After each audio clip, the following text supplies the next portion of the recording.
Hello students, आज हम financial management के एक चैप्टर डिस्कस करेंगे जिसका नाम है डिविडेंड पॉलिसी। इस चैप्टर को मैंने दो पार्ट पे डिवाइड किया है। पहले डिविडेंड पॉलिसी का थ्योरी हो जाएगा और मतलब थ्योरी डिस्कस कर लेंगे। उसके बाद डिविडेंड पॉलिसी के प्रॉब्लम डिस्कस करेंगे, प्रॉब्लम वाले पार्ट को डिस्कस करेंगे।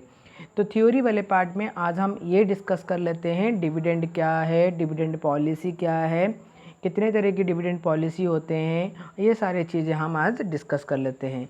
ये चैप्टर थोड़ा लेंदी हो सकता है, इसलिए मैंने उसको थोड़ा पार्ट पार्ट किया हुआ है ताकि हमें अच्छे से चैप्टर समझ में आ जाए। तो पहले डिविडेंड क्या है। कंपनी अपने प्रॉफिट से कुछ पोर्शन प्रॉफिट, कुछ पार्ट प्रॉफिट जो शेयर होल्डर में डिस्ट्रीब्यूट करता है, हम उसको डिविडेंड कहते हैं। डिविडेंड पॉलिसी क्या होता है, कंपनी कैसे डिसाइड करता है कि हमें कितना पार्ट कितना पोर्शन प्रॉफिट का क्या पोर्शन हम शेयर होल्डर में डिस्ट्रीब्यूट करेंगे, तो इसको हम डिविडेंड पॉलिसी कहते हैं। समझ में आता है। कंपनी, हर एक कंपनी की अलग अलग डिविडेंड पॉलिसी रहता है। कोई कंपनी 100% पे आउट रेशियो में डिविडेंड डिस्ट्रीब्यूट कर देता है, कोई कंपनी 0 पे आउट रेशियो में डिविडेंड डिस्ट्रीब्यूट करता है। तो ये डिविडेंड पॉलिसी होता है हर कंपनी की कि कितना पोर्शन प्रॉफिट हम डिविडेंड के तौर पे शेयर होल्डर पे डिस्ट्रीब्यूट करें। Importance of dividend policy. Dividend policy का क्या इम्पोर्टेंस है। Dividend decisions affect value and growth. Company की जो वैल्यू है, कंपनी की जो ग्रोथ है, वो डिविडेंड पॉलिसी से अफेक्टेड होता है। कैसे? अगर कंपनी ने डिविडेंड पॉलिसी बनाया कि हम डिविडेंड शेयर होल्डर को डिस्ट्रीब्यूट कर देंगे, 100% शेयर होल्डर को डिस्ट्रीब्यूट कर देंगे, जो भी प्रॉफिट आएगा सारा का सारा प्रॉफिट शेयर होल्डर में डिस्ट्रीब्यूट कर देंगे, तो कंपनी के पास रिटेन प्रॉफिट कुछ नहीं बचेगा। कंपनी अपने पास कोई प्रॉफिट बचा के नहीं रखा, जो भी प्रॉफिट आया सारा का सारा प्रॉफिट डिविडेंड के तौर पे शेयर होल्डर पे डिस्ट्रीब्यूट कर दिया। अब कंपनी को फर्दर इन्वेस्टमेंट करना है, कंपनी को फर्दर ग्रोथ करना है, कंपनी कैसे करेगा? कंपनी के पास फंड कहाँ है? कंपनी उसके लिए बाहर से लोन लाएगा। तो कंपनी की जो ग्रोथ है, जो कंपनी की जो आगे की जो फ्यूचर प्लानिंग है, वो सब डिपेंड करता है डिविडेंड पॉलिसी के ऊपर। क्लियर? सेकेंड इम्पोर्टेंस है डिविडेंड डिसीजन अफेक्ट लिक्विडिटी। जब कंपनी डिविडेंड डिक्लेयर करती है, डिविडेंड शेयर होल्डर को देने के डिक्लेयर करता है, तो कंपनी कैसे देगा डिविडेंड? कंपनी कैश फॉर्म में देगा। अगर कंपनी कैश फॉर्म में डिविडेंड डिक्लेयर करती है, ठीक है, तो कंपनी कैश दे देगा कंपनी शेयर होल्डर को। अगर कंपनी कैश दे देता है, शेयर होल्डर में डिस्ट्रीब्यूट कर देता है, तो कंपनी के पास जो कैश बैलेंस है वो कम हो जाएगा। ठीक है, तो डिविडेंड का जो पॉलिसी है वो लिक्विडेशन, कंपनी की जो लिक्विडेशन पोजीशन है उसको भी अफेक्टेड कर सकता है। ठीक है। थर्ड का जो पॉइंट है, dividend decision affect cost of capital. Cost of capital क्या होता है? देखो, अगर कंपनी जो भी डिविडेंड डिक्लेयर करता है, अगर कंपनी ने 100% डिविडेंड दे दिया शेयर होल्डर को, तो कंपनी के पास कोई फंड नहीं है, कंपनी के पास कोई एडिशनल फंड नहीं है जो इसको लेके कंपनी फर्दर इन्वेस्टमेंट करे। अगर कंपनी के पास ऐसा कुछ प्लान आया जहां पर कंपनी को फर्दर इन्वेस्टमेंट करना है, तो कंपनी कैसे करेगा? कंपनी उसके लिए फंड बाहर से बरोड फंड लाएगा, आउटसाइडर से फंड लोन के तौर पे लाएगा। इससे क्या होगा? कंपनी को इंटरेस्ट ऑन लोन पेड करना पड़ेगा, कंपनी को इंटरेस्ट पेड करना पड़ेगा, जिससे क्या होगा, जो कंपनी की जो ओवरऑल कॉस्ट ऑफ कैपिटल है वो इंक्रीज कर जाएगा। तो इसीलिए डिविडेंड पॉलिसी इंपॉर्टेंट है जो कॉस्ट ऑफ कैपिटल को घटाने के लिए, कम करने के लिए। Dividend decision affect capital structure. हर एक कंपनी की अपनी अपनी अलग अलग से कैपिटल स्ट्रक्चर होता है। कैपिटल स्ट्रक्चर क्या है? कोई भी बिजनेस हो, किसी भी तरह का बिजनेस हो, कंपनी को क्या चाहिए? कंपनी को चाहिए फंड। फंड कहाँ से आता है? फंड आता है ओनर से या फंड आता है आउटसाइडर से। तो जब हम कोई कंपनी स्टार्ट करते हैं तो हम पहले से डिसाइड करके रखते हैं कितना कितना ओनर का इन्वेस्टमेंट रहेगा, कितना आउटसाइडर का इन्वेस्टमेंट रहेगा। ये जो पोर्शन, ये जो एक रेशियो रहता है, कोई अगर ओनर ने इन्वेस्टमेंट किया 10 लाख तो आउटसाइडर इन्वेस्टमेंट होगा 5 लाख। तो इस तरह का एक रेशियो रहता है, हम उसी को कैपिटल स्ट्रक्चर कहते हैं।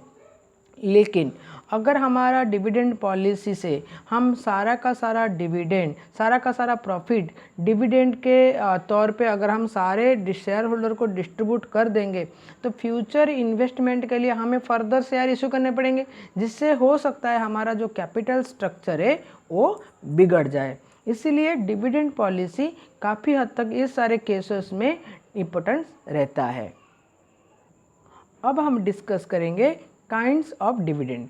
काइंड का मतलब यहाँ पर फॉर्म्स होता है। जैसे हमने कहा कंपनी जो भी हिस्सा प्रॉफिट का कुछ पार्ट जो शेयर होल्डर में डिस्ट्रीब्यूट करेगा हम उसको डिविडेंड कहेंगे। अब ये क्वेश्चन आता है कंपनी शेयर होल्डर को डिविडेंड देगा कैसे? अगर कंपनी कैश के हिसाब से पेमेंट करता है, अगर कैश देता है शेयर होल्डर को तो हम उसको कहेंगे कैश डिविडेंड। ठीक है, अगर मान लो कंपनी को डिविडेंड देना है शेयर होल्डर को 1 लाख रुपए, तो 1 लाख रुपए कैसे देगा? अगर वो कैश के फॉर्म पे देगा तो हम उसको कहेंगे कैश डिविडेंड। अगर वो 1 लाख रुपीज़ कैश के फॉर्म पे ना दे के कंपनी अगर कैश के शेयर्स बना देंगे, वो 1 लाख का शेयर सारे शेयर होल्डर को फिर से शेयर दे देंगे। किसी शेयर होल्डर को देना था 100 रुपये, तो इसको हमने 100 रुपये कैश देने के बदले में 100 रुपये का एक शेयर दे दिया, तो उसको हम कहेंगे शेयर के फॉर्म पे दिया, तो हम उसको कहेंगे स्टॉक डिविडेंड। अगर कंपनी कुछ प्रॉपर्टी दे दे, कुछ फिक्स्ड एसेट दे दे, हमें शेयर होल्डर को 100 रुपीज़ देना था, हम देंगे, कैश नहीं देंगे, शेयर नहीं देंगे, हम उनको 100 रुपये का कुछ एक फिक्स एसेट खरीद के दे दिए, या कंपनी के पास कुछ फिक्स एसेट था, कंपनी वो 100 रुपये का फिक्स एसेट शेयर होल्डर को दे दिया, तो हम उसको कहेंगे प्रॉपर्टी डिविडेंड। स्क्राइप डिविडेंड क्या होता है? अगर कंपनी किसी दूसरे कंपनी की शेयर या डिवेंचर को खरीद के शेयर होल्डर में डिस्ट्रीब्यूट करे तो हम उसको स्क्राइप डिविडेंड कहते हैं। बॉन्ड डिविडेंड क्या होता है? अगर company dividend pay debenture issue करवाए, ठीक है, या बॉन्ड दे शेयर होल्डर को, तो हम उसको कहेंगे बॉन्ड डिविडेंड। कंपोजिट डिविडेंड क्या होता है? जहाँ पर कंपनी एक मिक्सचर बना दे, कैश दे, कुछ पार्ट शेयर दे, कुछ पार्ट डिवेंचर दे, तो हम उसको कंपोजिट डिविडेंड कहेंगे। इंटरिम डिविडेंड किसको कहेंगे? अगर साल के बीच में कोई डिविडेंड कंपनी ने डिक्लेयर करता है तो हम उसको इंटरिम डिविडेंड कहते हैं। एक्स्ट्रा डिविडेंड क्या होता है? कंपनी एक मिनिमम डिविडेंड देने के बाद कोई एक्स्ट्रा डिविडेंड अगर शेयर होल्डर को डिस्ट्रीब्यूट करे तो हम उसको एक्स्ट्रा डिविडेंड भी कहते हैं। क्लियर? अब टाइप ऑफ डिविडेंड पॉलिसी, कितने तरह के डिविडेंड पॉलिसी हो सकते हैं? पहला हो गया आपका स्टेडी डिविडेंड पॉलिसी। स्टेडी का मतलब होता है कंसिस्टेंसी। कोई भी डिविडेंड पॉलिसी बनाएगा कंपनी, अगर उसको कांस्टेंट रखे, स्टेडी फॉर्मेट में रखे, तो हम उसको स्टेडी डिविडेंड पॉलिसी कहते हैं। ठीक है, कंपनी ने एक रेशियो फिक्स कर देता है, कंपनी कहता है कि हम इस रेशियो प्रॉफिट जो भी आएगा इस रेशियो में हम शेयर डिस्ट्रीब्यूट करेंगे, तो ये हो गया steady dividend policy. Regular dividend plus extra dividend, company यहाँ पर कोई पर्टिकुलर रेशियो फिक्स नहीं करता, लेकिन कंपनी कहता है कि हर साल में कुछ ना कुछ डिविडेंड दूंगा, ये हो गया आपका रेगुलर डिविडेंड। हो सकता है कंपनी ने ऐसे कुछ मिनिमम डिविडेंड डिसाइड कर लिया हो कि हाँ इतना मिनिमम डिविडेंड हम देंगे, रेगुलर हम डिविडेंड हर साल देंगे। साथ में अगर कंपनी के पास ज़्यादा प्रॉफिट आएगा तो कंपनी एक्स्ट्रा डिविडेंड भी दे सकता है, तो वहाँ पर हो गया regular dividend plus extra dividend. Fluctuating with earning capacity, जहाँ पे कंपनी बिल्कुल डिविडेंड का परसेंटेज फिक्स ही नहीं किया, प्रॉफिट होगा तो डिविडेंड देंगे, प्रॉफिट नहीं होगा डिविडेंड नहीं देंगे, तो वो हो गया फ्लक्चुएट विथ अर्निंग कैपेसिटी और earning policy. No dividend policy, जहाँ पर कंपनी ने कोई डिविडेंड पॉलिसी तैयार नहीं किया हुआ है, प्रॉफिट होगा डिविडेंड देंगे नहीं देंगे, प्रॉफिट नहीं होगा डिविडेंड देंगे नहीं देंगे, कुछ डिसाइडेड नहीं है। ये एंड द मोमेंट अगर बोर्ड ऑफ डायरेक्टर और मैनेजिंग डायरेक्टर जो होंगे अगर वो डिसाइड करेंगे कि हाँ डिविडेंड डिक्लेयर करना है तो डिविडेंड डिक्लेयर करना है, नहीं तो नहीं, कोई पॉलिसी पहले से रेडी नहीं है, तो हम उसको कहेंगे no dividend policy. Strict dividend policy, अगर जो भी पॉलिसी बनाया जाए अगर उसको स्ट्रिक्टली फॉलो किया जाए गवर्नमेंट के रूल्स एंड रेगुलेशन के अनुसार तो हम उसको स्ट्रिक्ट डिविडेंड पॉलिसी कहेंगे। लिबरल डिविडेंड पॉलिसी, जहाँ पर हमारे पॉलिसी थोड़े लिबरल हैं, हम मॉडिफिकेशन कर सकते हैं, टाइम टू टाइम पॉलिसी के अंदर चेंजेस कर सकते हैं, हम उनको लिबरल डिविडेंड पॉलिसी कहेंगे। स्टेबल डिविडेंड पॉलिसी, पॉलिसी के अंदर कुछ पार्ट जो स्टेबल रखेंगे, कुछ पार्ट अनचेंजेस, कुछ को हम कभी भी चेंज नहीं कर सकते, तो हम उसको स्टेबल डिविडेंड पॉलिसी कहेंगे। डिविडेंड पॉलिसी तैयार करने के टाइम पर हमारे पास कई सारे फैक्टर्स आ सकते हैं जिनको कंसिडर करना बहुत ज़रूरी है, क्योंकि जैसे मैंने बताया डिविडेंड पॉलिसी काफ़ी इम्पोर्टेंट है कंपनी के केस में, कंपनी के ग्रोथ के केस में, कंपनी के लिक्विडिटी पोजीशन के केस में। तो जब भी हम डिविडेंड पॉलिसी प्रिपेयर करें कंपनी के बिहाफ में तो हमें कई सारे फैक्टर्स जिनको हमको कंसिडर करना है। तो पहला फैक्टर यहाँ पर है financial need of corporate entity for new investment opportunity. अभी ये सबसे बड़ा हमारे पास सबसे बड़ा क्वेश्चन ये है कि जब हम डिविडेंड पॉलिसी तैयार करें तो हम डिविडेंड पॉलिसी में क्या तैयार कर रहे हैं। हम डिविडेंड पॉलिसी में ये तैयार कर रहे हैं प्रॉफिट का कितना पोर्शन डिविडेंड के तौर पे शेयर होल्डर को देंगे। यही तो हमारा क्वेश्चन है ना कि हमारा जो भी प्रॉफिट इस साल आएगा उस प्रॉफिट से कितना पोर्शन, क्या पार्ट जो हम शेयर होल्डर को डिस्ट्रीब्यूट करेंगे, यही डिविडेंड पॉलिसी होता है। तो कंपनी के पास अगर ऐसा कोई फ्यूचर में इन्वेस्टमेंट अपॉर्चुनिटी है, कंपनी देख रहा है कि मेरे पास फ्यूचर में एक से कई सारे इन्वेस्टमेंट अपॉर्चुनिटी है जिसके लिए मेरे को पैसा चाहिए, कंपनी उस केसेस में डिविडेंड पॉलिसी में ऐसे कुछ डिविडेंड पॉलिसी तैयार करे जहाँ पे डिविडेंड कम देना पड़े। कंपनी के पास अपॉर्चुनिटी है, कंपनी पैसा इन्वेस्टमेंट कर सकता है, तो कंपनी वहाँ पर डिविडेंड के शेयर होल्डर को डिविडेंड नहीं देगा, अगर देगा तो बहुत ही मिनिमम डिविडेंड शेयर होल्डर को पेड करेगा और बाकी सारा डिविडेंड वो कहाँ पे इन्वेस्टमेंट करेगा, जहाँ उसका अपॉर्चुनिटी है, जहाँ पे कंपनी को ग्रोथ हो सकता है, कंपनी वो पैसा वहाँ पे इन्वेस्टमेंट करेगा और डिविडेंड के तौर पे जो शेयर होल्डर को देने वाला होगा या तो वो जीरो कर सकता है या तो कम से कम डिविडेंड शेयर होल्डर को डिस्ट्रीब्यूट करेगा। लीगल रिक्वायरमेंट्स, कंपनी अपने हिसाब से सारा डिविडेंड शेयर होल्डर को दे ही नहीं सकता, मतलब सारे प्रॉफिट डिविडेंड के तौर पे शेयर होल्डर को दे ही नहीं सकता, या ऐसा भी नहीं कर सकता कि मैं कंपनी को बहुत सारे इन्वेस्टमेंट अपॉर्चुनिटी में है तो कंपनी इस साल कुछ भी डिविडेंड नहीं देगा शेयर होल्डर को। हमारे कंपनी के एक्ट के अनुसार कंपनी कई सारे कंपनी को रूल्स रेगुलेशन को फॉलो करनी पड़ती हैं, कुछ पार्ट कंपनी को डिविडेंड के तौर पर शेयर होल्डर को देना पड़ सकता है। तो जब भी हम डिविडेंड पॉलिसी तैयार करें तो ये जो रूल्स रेगुलेशन की जो है गवर्नमेंट का जो रूल्स रेगुलेशन है उनको फॉलो करना बहुत ज़रूरी है। हम डिविडेंड पॉलिसी बना रहे हैं तो ऐसा नहीं हम कुछ भी पॉलिसी बना देंगे, जो भी ऐसा हम पॉलिसी बिल्कुल भी नहीं बनाएंगे जो गवर्नमेंट की रूल्स रेगुलेशन को ब्रेक कर रहा हो, ठीक है। तो हम क्या करेंगे, गवर्नमेंट की जो रूल्स रेगुलेशन है उनको फॉलो करेंगे, उसके हिसाब से डिविडेंड की पॉलिसी तैयार करेंगे।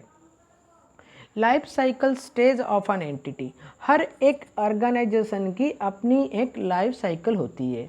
जैसे ऑर्गेनाइजेशन जब स्टार्ट हुआ तो इंट्रोडक्शन पीरियड हो गया, उसके बाद आ गया हमारा ग्रोथ पीरियड, उसके बाद आ गया हमारा मैच्योरिटी पीरियड, उसके बाद हमारा आ गया डिक्लेयर पीरियड। ये एक हर किसी के लाइफ साइकिल ये होता है, हर बिजनेस का ये एक लाइफ साइकिल है, ठीक है। जब कंपनी इंट्रोडक्शन ग्रोथ स्टेज में रहता है तो कंपनी को बहुत सारे फंड की ज़रूरत होता है। कंपनी चाहता है कि बहुत सारे फंड आए तो कंपनी इन्वेस्टमेंट करे, ग्रोथ करे, क्योंकि वो उसका ग्रोथ का टाइम है, ठीक है। तो उस टाइम पे कंपनी ज़्यादा डिविडेंड डिक्लेयर नहीं करती है, ठीक है। कंपनी चाहता है कि जितना रिटर्न प्रॉफिट रख सके, कंपनी प्रॉफिट डिविडेंड देने से बेटर समझती है कि कंपनी सारे पैसा इन्वेस्टमेंट में यूज़ करे। तो उस केसेस में कंपनी डिविडेंड डिक्लेयर नहीं करती है, या करती भी है तो बहुत ही कम डिविडेंड देती है, क्लियर। लेकिन जब वो स्टेज वो पार कर जाता है, जब कंपनी अपनी वो स्टेज को पार करके मैच्योरिटी या डिक्लाइन स्टेज में आ जाता है, उस केस में कंपनी डिविडेंड ज़्यादा डिक्लेयर करती है, क्योंकि उस टाइम पे कंपनी के पास कोई ग्रोथ का अपॉर्चुनिटी नहीं है। कंपनी अगर पैसा रखेगा भी तो किसके लिए रखेगा, तो कंपनी क्या करते हैं, जो भी प्रॉफिट आता है सारा का सारा प्रॉफिट या maximum portion of the profit dividend के तौर पर शेयर होल्डर पे डिस्ट्रीब्यूट कर देता है। कैश पोजीशन, कंपनी की लिक्विडिटी पोजीशन जो है उसको हम कैश पोजीशन कहते हैं। अगर कंपनी की कैश पोजीशन या लिक्विडिटी पोजीशन स्ट्रांग है, कंपनी के पास काफ़ी सारे पैसे हैं, तो कंपनी इतना करंट एसेट को उतना मेंटेन तो करेगी नहीं। कंपनी खाली पैसा रख के अपने पास कुछ, कंपनी का ऐसा कोई अपॉर्चुनिटी नहीं है, तो कंपनी क्या करती है उस टाइम पर शेयर होल्डर को डिविडेंड डिक्लेयर कर देती है, वो भी कैश डिविडेंड के थ्रू, ताकि कंपनी की जो कैश बैलेंस है वो मेंटेन रहे। अगर कंपनी के पास कैश पोजीशन कम है, कंपनी के पास प्रॉफिट बहुत है लेकिन कंपनी के पास कैश नहीं है, तो कंपनी डिविडेंड डिक्लेयर नहीं भी कर सकती है। तो जब भी हम डिविडेंड पॉलिसी तैयार करेंगे तो हम देखेंगे कि हमारे कैश पोजीशन अभी क्या है, प्रेजेंट में हमारी कैश पोजीशन क्या है, ये भी हमको देखना पड़ेगा। डिविडेंड पॉलिसी तैयार करने के टाइम पर हमें कैश पोजीशन को भी ध्यान रखना पड़ेगा।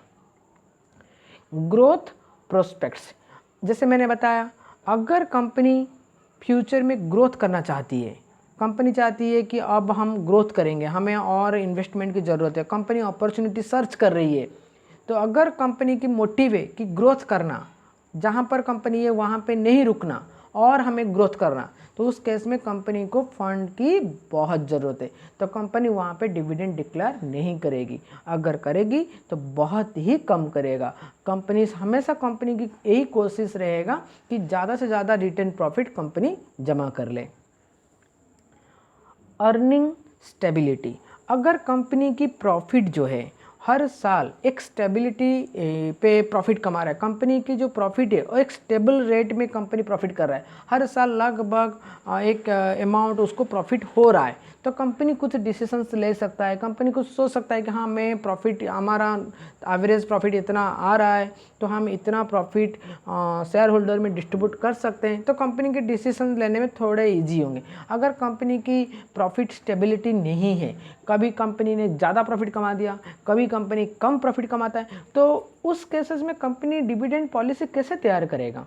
तो कंपनी की जो भी डिविडेंड पॉलिसी होंगे वो अर्निंग्स कैपेसिटी को देख के, अर्निंग की जो स्टेबिलिटी है उसको देख के डिविडेंड पॉलिसी तैयार किए जाएंगे।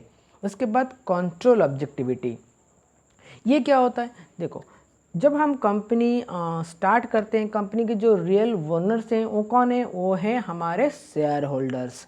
जब कंपनी एडिशनल बिजनेस करना चाहती है तो कंपनी पहले देखती है कि कंपनी के पास रिटर्न प्रॉफिट क्या है। अगर कंपनी सारे प्रॉफिट डिविडेंड के तौर पे शेयर होल्डर को दे चुका है तो कंपनी के पास रिटर्न प्रॉफिट कुछ भी नहीं है, तो कंपनी अभी क्या करेगा? कंपनी अभी चाहेगा मार्केट से पैसा उठाने के लिए। तो कंपनी मार्केट से पैसा कैसे उठाएगा? आइदर वो शेयर होल्डर इशू करेगा या डिवेंचर्स इशू करेंगे। इससे क्या होगा? कंपनी के नए शेयर होल्डर्स आ जाएंगे, कंपनी के नए डिवेंचर होल्डर्स आ जाएंगे। इससे जो पावर है, जो कंट्रोल है, वो डिस्ट्रीब्यूट हो जाएगा। जो पुराने शेयर होल्डर्स थे उनके पावर्स नए शेयर होल्डर को भी चले जाएंगे। तो अगर पुराने शेयर होल्डर चाहते हैं कि नहीं, हम अपने पावर्स किसी और को, दूसरे नए शेयर होल्डर को डिस्ट्रीब्यूट नहीं करेंगे, तो उन लोगों को क्या करना पड़ेगा? उन लोगों को जो डिविडेंड है वो डिक्लेयर नहीं करना पड़ेगा। नहीं, हमें डिविडेंड नहीं चाहिए, आप पैसा कंपनी में रख दो और उसी पैसे को आप इन्वेस्टमेंट करो, ताकि आपको नए शेयर इशू नहीं करना पड़ेगा और आपका जो कंट्रोल है वो आपके पास ही रह जाएगा। ठीक है, ये कंट्रोल ऑब्जेक्टिविटी है। अगर कंपनी चाहता है कि मेरा खुद का कंट्रोल रहेगा, मेरा जो ओल्ड शेयर होल्डर्स हैं वो चाहेंगे कि नहीं, हमें किसी दूसरे हमारे कंट्रोल को हम डिस्ट्रीब्यूट नहीं करेंगे, तो वो लोग डिविडेंड पे डिक्लेरेशन नहीं करेंगे, वो लोग ज़्यादा से ज़्यादा रिटर्न प्रॉफिट को यूज़ करेंगे। अगर हमारे कंट्रोल नहीं रखना, हमें अपनी कंट्रोल नहीं रखना, कंट्रोल को हम चाहते हैं कि दूसरे किसी और को दे दें, तो उस केसेस में आप नए शेयर इशू कर लो, आपकी कंट्रोल जो है वो दूसरे शेयर होल्डर को भी चले जाएंगे। नेक्स्ट पॉइंट है आपके टैक्सेस और टैक्सेशन पॉलिसी। कंपनी की एक टैक्सेशन पॉलिसी होता है। आपको पता है, कंपनी जब भी डिविडेंड डिक्लेयर करती है तो कंपनी की corporate dividend corporate dividend tax paid करना पड़ता है। तो कंपनी जब भी डिविडेंड डिक्लेयर करेगा तो टैक्सेशन पॉलिसी को भी ध्यान में रखेगा कि कितना टैक्सेशन पॉलिसी है, टैक्स का क्या रेट है, उसके हिसाब से कंपनी डिविडेंड डिक्लेयर करेगा, डिविडेंड पॉलिसी रेडी करेगा। Effect on earning per share. अगर कंपनी जब भी डिविडेंड डिक्लेयर करेगा ये भी देखेगा कि कंपनी का जो अर्निंग पर शेयर है, ऐसे बहुत सारे शेयर होल्डर्स हैं जिन्होंने कंपनी में शेयर इन्वेस्टमेंट किया है और उसकी जो रेगुलर इनकम है उससे वो लोग डे टू डे लाइफ में उसी के हिसाब से वो अपना डिमांड्स पूरा करते हैं या अपना जो परचेजिंग पावर को इंक्रीज़ करते हैं।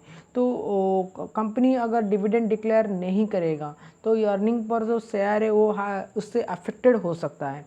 तो कंपनी जब भी डिविडेंड पॉलिसी रेडी करे या डिविडेंड पॉलिसी तैयार करे तो जो अर्निंग पर शेयर है उसको भी ध्यान रखे ताकि उसमें कोई ज़्यादा चेंजेस ना हो, अर्निंग पर शेयर जो है वो कम ना हो। इस चीज़ का भी ध्यान रखना कंपनी की बहुत बड़ा कारण भी हो सकता है डिविडेंड पॉलिसी तैयार करने के टाइम पर। उसके बाद आ गया inflation.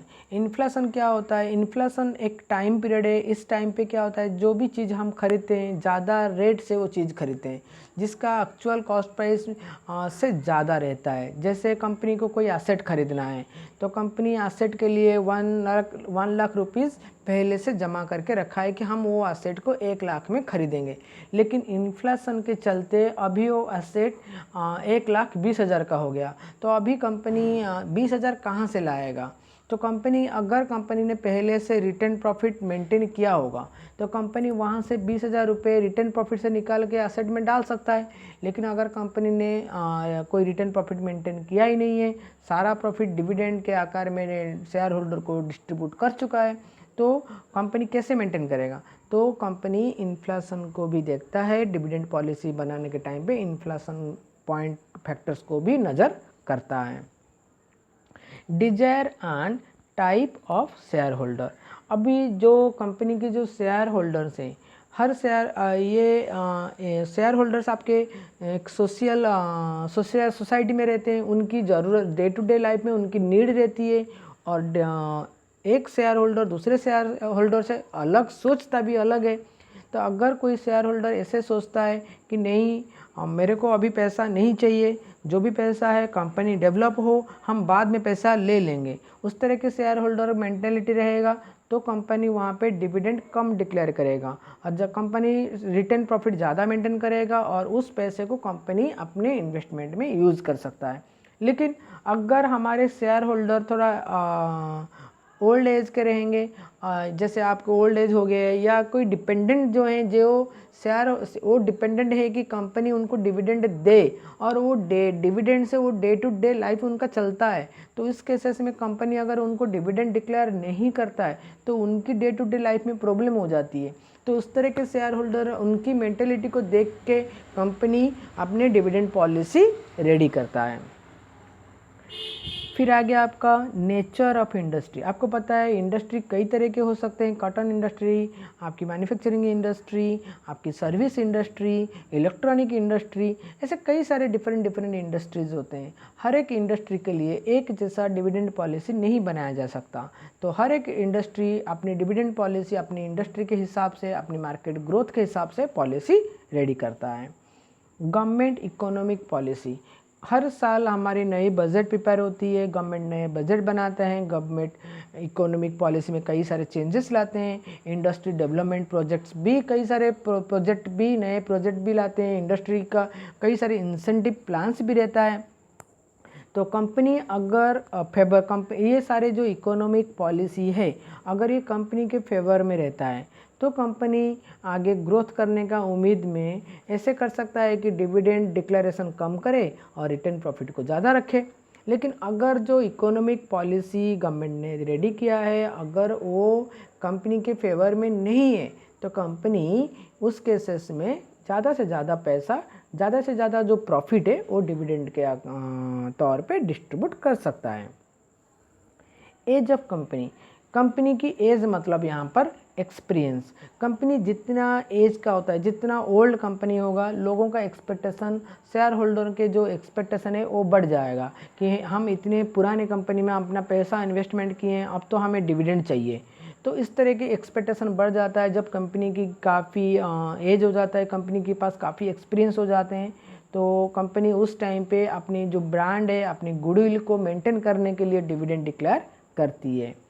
Requirement of institutional investors. अगर मार्केट में इंस्टीट्यूशनल इन्वेस्टर्स मतलब आपके बैंक्स हो गए, जो आप पैसा इन्वेस्टमेंट करते हैं, अगर वो मार्केट में अवेल हैं और वो लोग चाहते हैं कि मार्केट में इन्वेस्टमेंट करें, उनकी रिक्वायरमेंट्स ज़्यादा है, तो उसको भी अगर देख के कंपनी जो भी डिविडेंड पॉलिसी बनाता है उनकी रिक्वायरमेंट्स को भी देख के डिविडेंड पॉलिसी बनाती है। तो ऐसे और भी कई सारे फैक्टर्स हैं जिनको कंसिडर करके कंपनी डिविडेंड पॉलिसी प्रिपेयर करती है। तो आज के क्लास में हमने थोड़ा ऐसे थ्योरेटिकल जो पार्ट है डिविडेंड का वो हमने डिस्कस किया है। जो नेक्स्ट क्लास होगा उसमें हम डिविडेंड की प्रॉब्लम डिस्कस करेंगे और डिविडेंड की जो डिफरेंट अप्रोचेस हैं वो भी हम डिस्कस करेंगे। ठीक है, थैंक यू।